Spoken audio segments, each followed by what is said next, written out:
Monday evening, and time for another edition of GrokTALK. This week, I'm going to be doing something a little bit different. Not one topic, but three or more. I have at least three planned as I start to talk to you right now, subject to change depending on my whim, because after all, it's my podcast, right?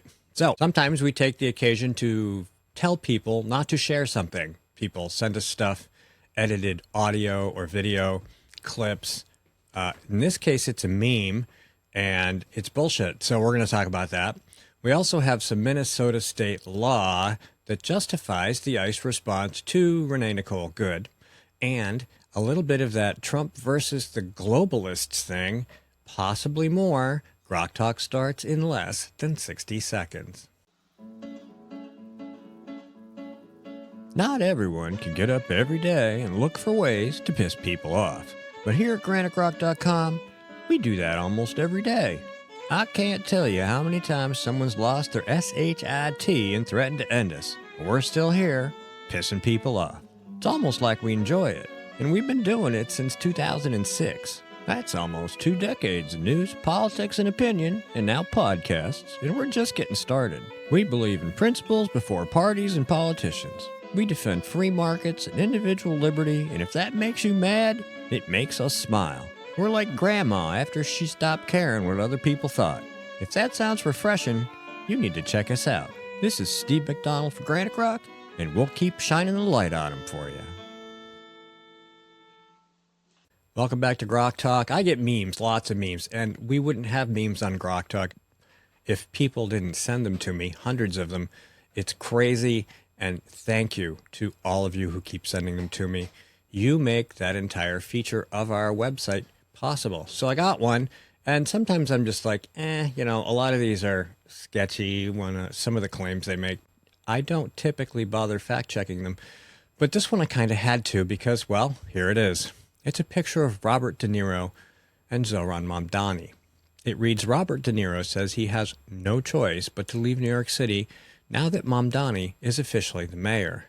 Quote, he wants to take half of my savings because I'm wealthy. I haven't worked in some time. My savings is all I have, end quote. De Niro was an avid supporter of the communists during this campaign. Looks like he's reached the find out portion of his choices. I'm pretty sure he supported Mamdani, and I'm pretty sure he still does, because there is no indication that De Niro has said anything of the sort. He has no desire or interest in leaving New York City if he even lives there. This is bullshit. Do not share it. Do not repeat it. Do not believe it. It just happens. It's the internet. Now we have AI. It's even worse. You just have to check stuff. Some stuff, it doesn't need checking. It's just supposed to be funny. It's just supposed to be whimsical. It's just supposed to, make a point. This does something very specific. It claims that Robert De Niro is leaving New York City after voting for or supporting Zoran Mamdani. Lots of wealthy people have already left New York. Many more will. In this instance, it's not true. So there you go. And next, what did I say next? Minnesota state law. This was another one somebody sent me. They sent me a meme. I'm like, hey, well, that De Niro one was crap. Maybe this one is too. It references Minnesota state statutes. 609.066, authorized use of deadly force by peace officers.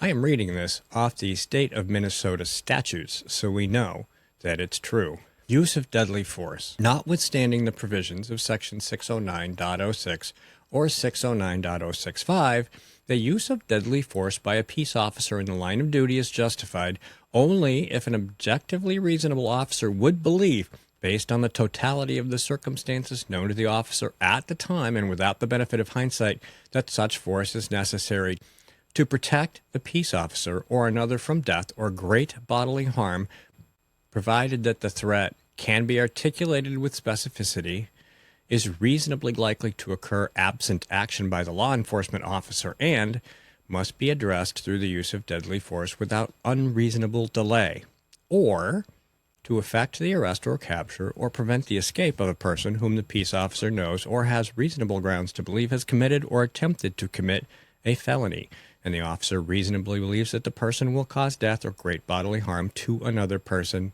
yada, yada, yada. So I was like, oh, what are 60906 and 609.065? This seems interesting. 2025 Minnesota statutes 609.06 authorized use of force, and you scroll down, deadly force used against police officers. Deadly force may not be used against peace officers who have announced their presence and are performing official duties at a location where a person is committing a crime or an act that would be a crime if committed by an adult. The other statute, 609.065, justifiable taking of life. The intentional taking of life of another is not authorized by 609.06 except when necessary in resisting or preventing an offense which the actor reasonably believes exposes the actor or another to great bodily harm or death, or preventing the commission of a felony in the actor's place of abode. So what do we have here?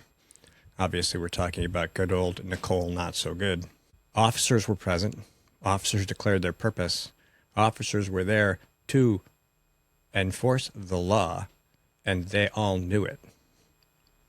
Nicole, everybody knew. Vehicles were being used as weapons. ICE agents had been threatened online repeatedly. Some had been attacked, including shot at.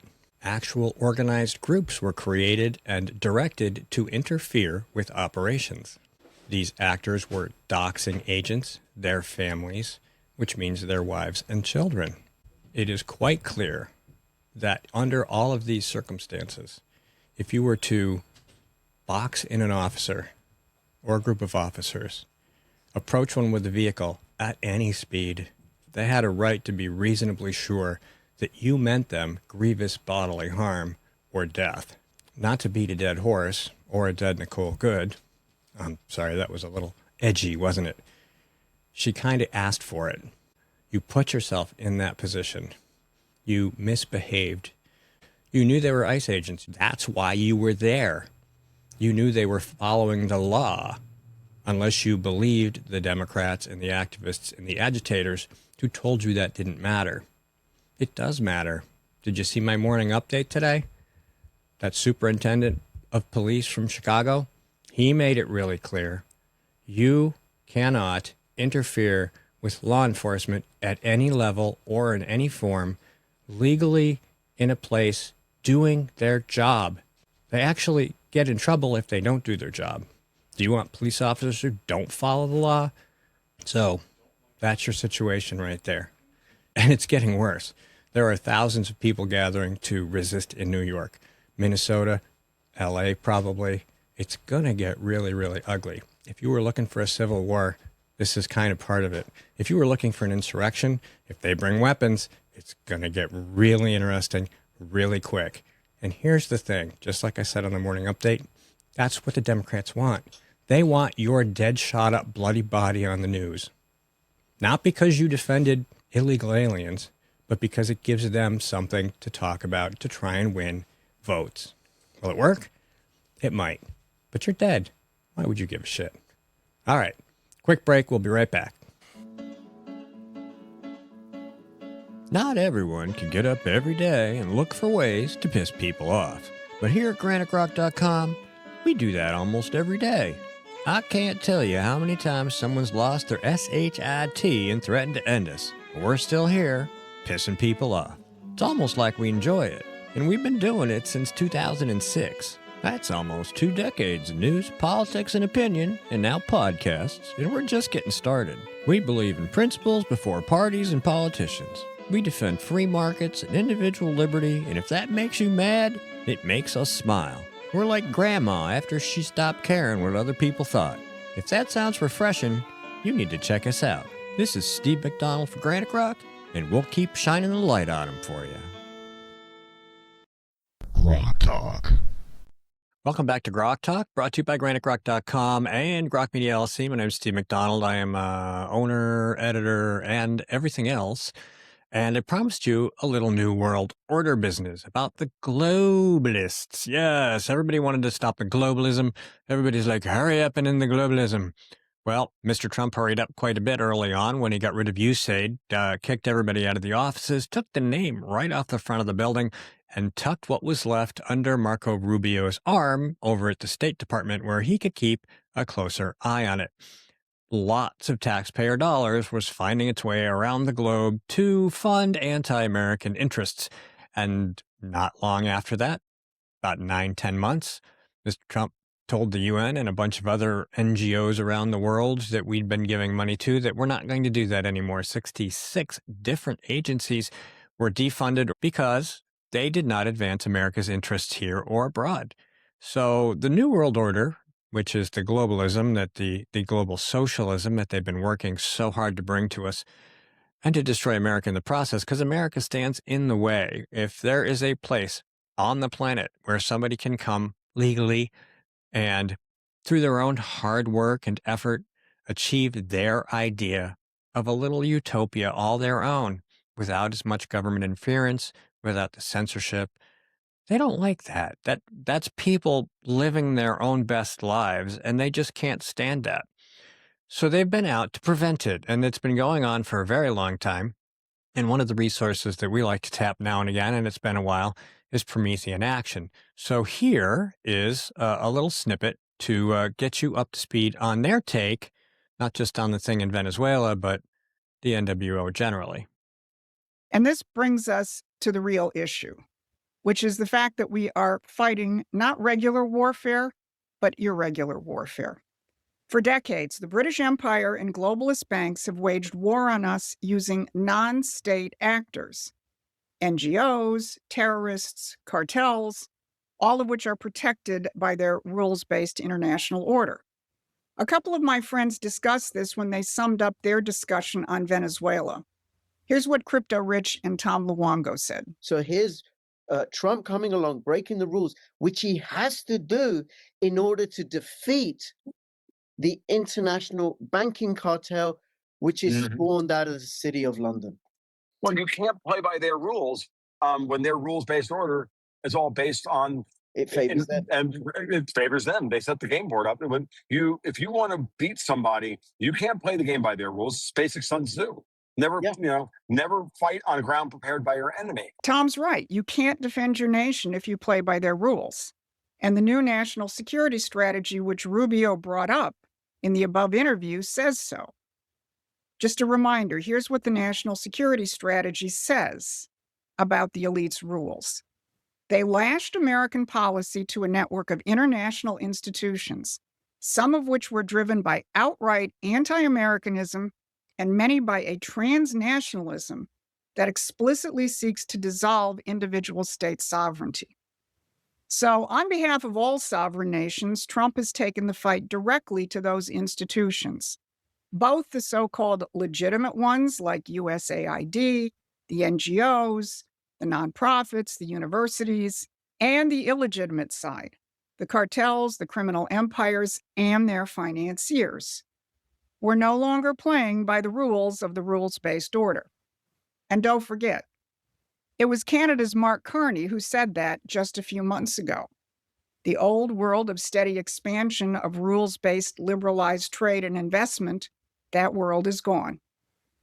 This is what this administration is taking on in their whole of government approach. No, it isn't regime change. It's the recognition that this is irregular warfare. And for the first time in the entire post-war period, the United States is actually fighting back. All right, great information. I'll share the link so that you can watch the whole thing. Good information, good resource. So while we're on the topic, another observation, this from that creepy AI-generated guy, and I think it's important and worth a listen to. Check it out. Let me tell you one more fact. During the U.S. special operation in Caracas that led to the capture of President Nicolas Maduro, Venezuela's Chinese and Russian-supplied military systems were exposed as ineffective against modern American warfare.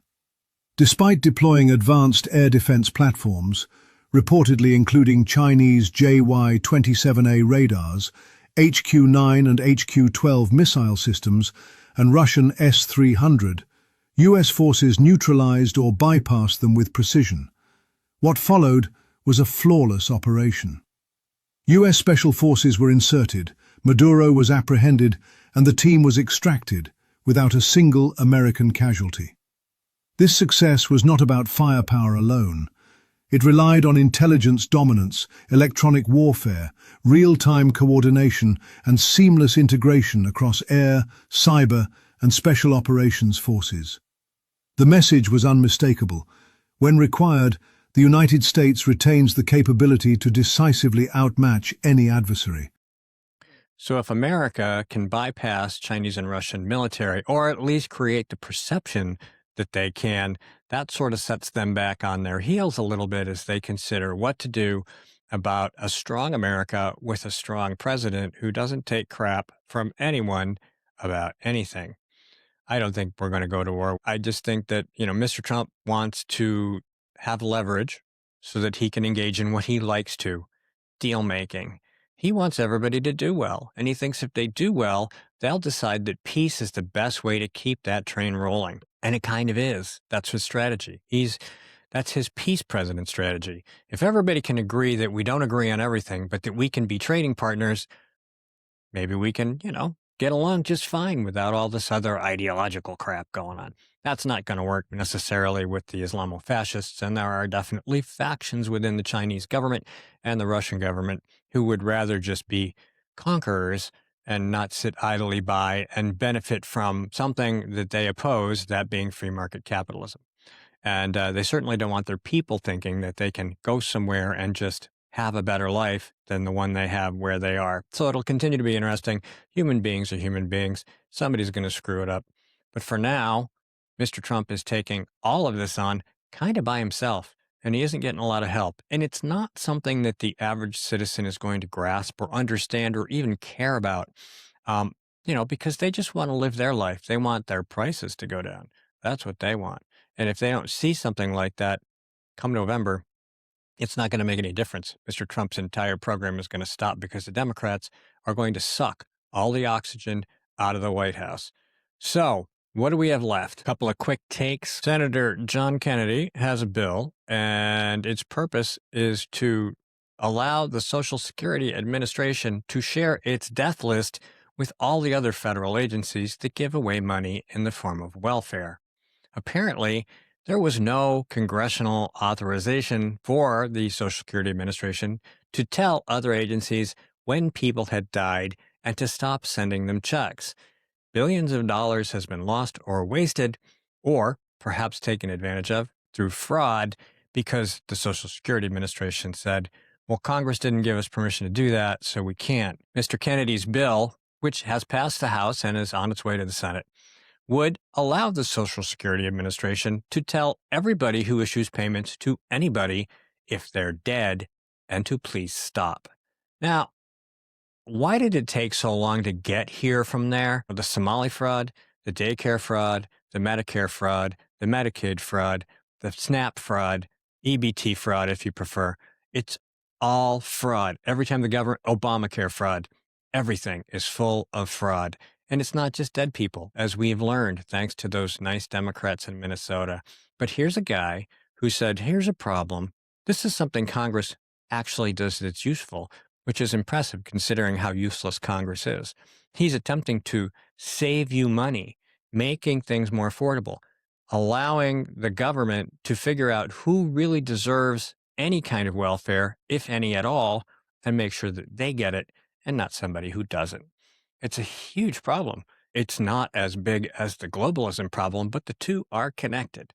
So that's a good sign. And finally, the American Academy of Pediatrics, the American Public Health Association, the American College of Physicians, the Infectious Disease Society of America, and Society for Maternal Fetal Medicine are filing a lawsuit against the Department of Health and Human Services because they shrank the childhood vaccine schedule. I don't know why this is even relevant. Why would they do this? This is just some kind of show. The CDC and the DHS, it's just a recommended schedule. Now, I get that a lot of schools go, oh, this is what we should do. And I get that a lot of people said, well, the CDC is, we have to do whatever the CDC says. They are the Lord and Master. But as with everything else having to do with the government, states' rights, free speech, and everything else, and actual laws, if the Democrats don't like it, they don't follow it. anyway. All of a sudden they discover, hey, states have rights. We could just ignore this. And you absolutely can. You can stick whatever you want in kids if you have the political power to make it happen. And if voters don't like it, they will vote you out if they can, and replace you with somebody who thinks more along the lines that they do. I know the real big problem isn't that the list got shorter. The real problem is that somebody's out there saying, parents, they have rights. They could say, no thanks, we don't want that. Maybe even religious exemptions. Religious exemptions. Oh my gosh. The CDC is our God except when it's not. So it'll be interesting to see where this goes. I'm hoping a judge will just toss it out and say, look, if you guys don't like it, I'm sorry. I left a very important part out. The reason why they're suing, because these organizations have to devote significant time and resources to counseling, and they have to know all this stuff and tell parents, and that costs them money. And it means that the federal government has passed down a cost to them. And they say that that's not right or fair. The entire federal government's purpose, at least under progressive rule, is to pass costs down. So I'd like to see how this lawsuit turns out. Imagine what we could do if, in fact, we could argue that because the federal government did something, it made our lives cost a little more, whether we are a business, a private organization, a public organization, or just people. What do you think of that? Anyway, that's it for this week. Thank you very much for watching. Don't forget to check out the daily update every day, Monday through Friday, and subscribe to my Substack while you're at it, just for the heck of it. And don't forget to visit GrokTALK.com every day. New content, 365 days a year. We'll talk to you next week. GrokTALK.